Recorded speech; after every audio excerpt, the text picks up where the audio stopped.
ప్రపంచవ్యాప్తంగా మన భారతదేశ ధర్మాన్ని సాంప్రదాయాలను కోరుకుంటున్నామని మల్కాజ్గిరి ఎంపీ ఈటల రాజేందర్ పేర్కొన్నారు.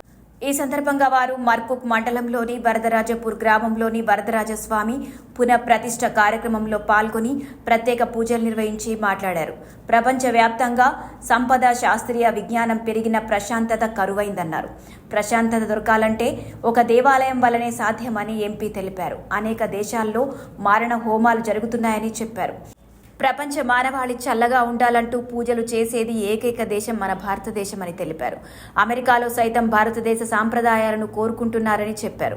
మన దేశ ధర్మానికి, సాంప్రదాయాలకు ఆదరణ ఉంది కాబట్టే 100 కోట్లతో థాయిలాండ్లో గుడి నిర్మాణం చేయాలని మన దేశానికి వచ్చారని తెలిపారు.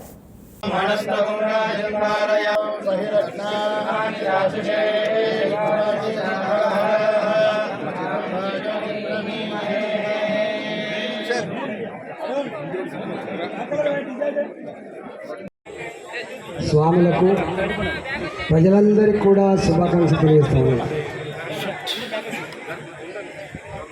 ఈరోజు ప్రపంచవ్యాప్తంగా సంపద పెరిగింది, శాస్త్ర విజ్ఞానం పెరిగింది, కానీ ఒక్కటి తరుగుతూ ఉంది.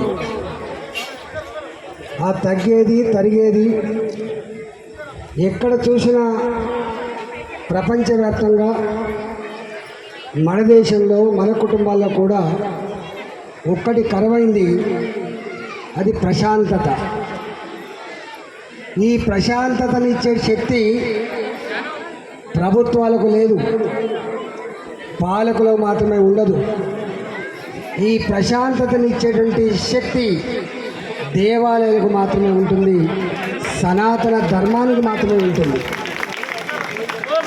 మనం చూస్తూ ఉన్నాం,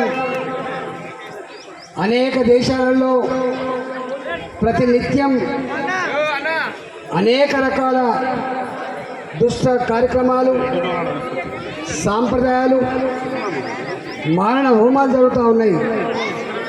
కానీ ఇంత పెద్ద దేశంలో, ఇన్ని వైవిధ్యాలున్న ఈ దేశంలో ఎక్కడ కూడా అలాంటి వాటికి ఆస్కారం లేకుండా ఉన్నంతలో సర్వే జనే సుఖినో భవంతు అని చెప్పి, ప్రపంచ మానవాళి చల్లగా ఉండాలని చెప్పి పూజలు నిర్వహించే సంకల్పం చేసేటువంటి ఏకైక దేశం భారతదేశం. వల్ల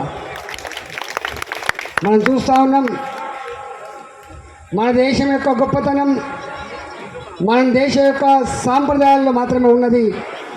ఆ సాంప్రదాయాల, ఆ విలువల ఇవాళ వాటి ఇన్కల్కేట్ చేసేటువంటి గొప్ప కర్తవ్యాన్ని పెద్దలు చిన్నజీవ స్వామి గారు తన జీవితాన్ని అంకితం చేసినది. ఇవాళ ఒక మన దేశంలో కాదు, అమెరికా లాంటి దేశంలో కూడా పాశ్చాత్య నాగరికత కాదు మాకు కావాల్సింది, భారతీయత కావాలి, భారతదేశం యొక్క సాంప్రదాయాలు కావాలి, విలువలు కావాలని చెప్పి వారిని అక్కడికి కూడా ఆహ్వానించి అనేక కార్యక్రమాలు, అనేక ప్రవచనాలు చెప్పించుకుంటుంటే, ఒకనాడు భారతదేశాన్ని విశ్వగురు అని చెప్పేట్లు నమ్మిండ్రో, మళ్ళీ ప్రపంచంలో ఆ విశ్వగురు స్థానాన్ని సంతరించుకునేటువంటి పురోగమనంలో మనం ఉండబోతున్నామని చెప్పి సందర్భం మనం చేస్తూ ఉన్నాం.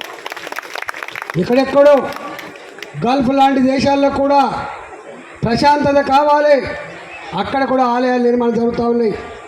నిన్న మొన్న ఒకరు వచ్చిండ్రు, 100 కోట్ల రూపాయలతో థాయిలాండ్లో ఒక గొప్ప గుడిని నిర్మాణం చేయబోతున్నామని చెప్పి వచ్చిండ్రు.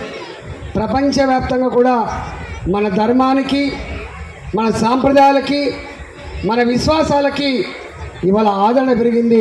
దానికి కారకులు అనేక మంది గురువులు, అనేక మంది పుణ్య పురుషులు. ఇవాళ చిన్నజీవ స్వామి లాంటి వాళ్ళు ఈ కార్యక్రమంలో నిమగ్నమైండు.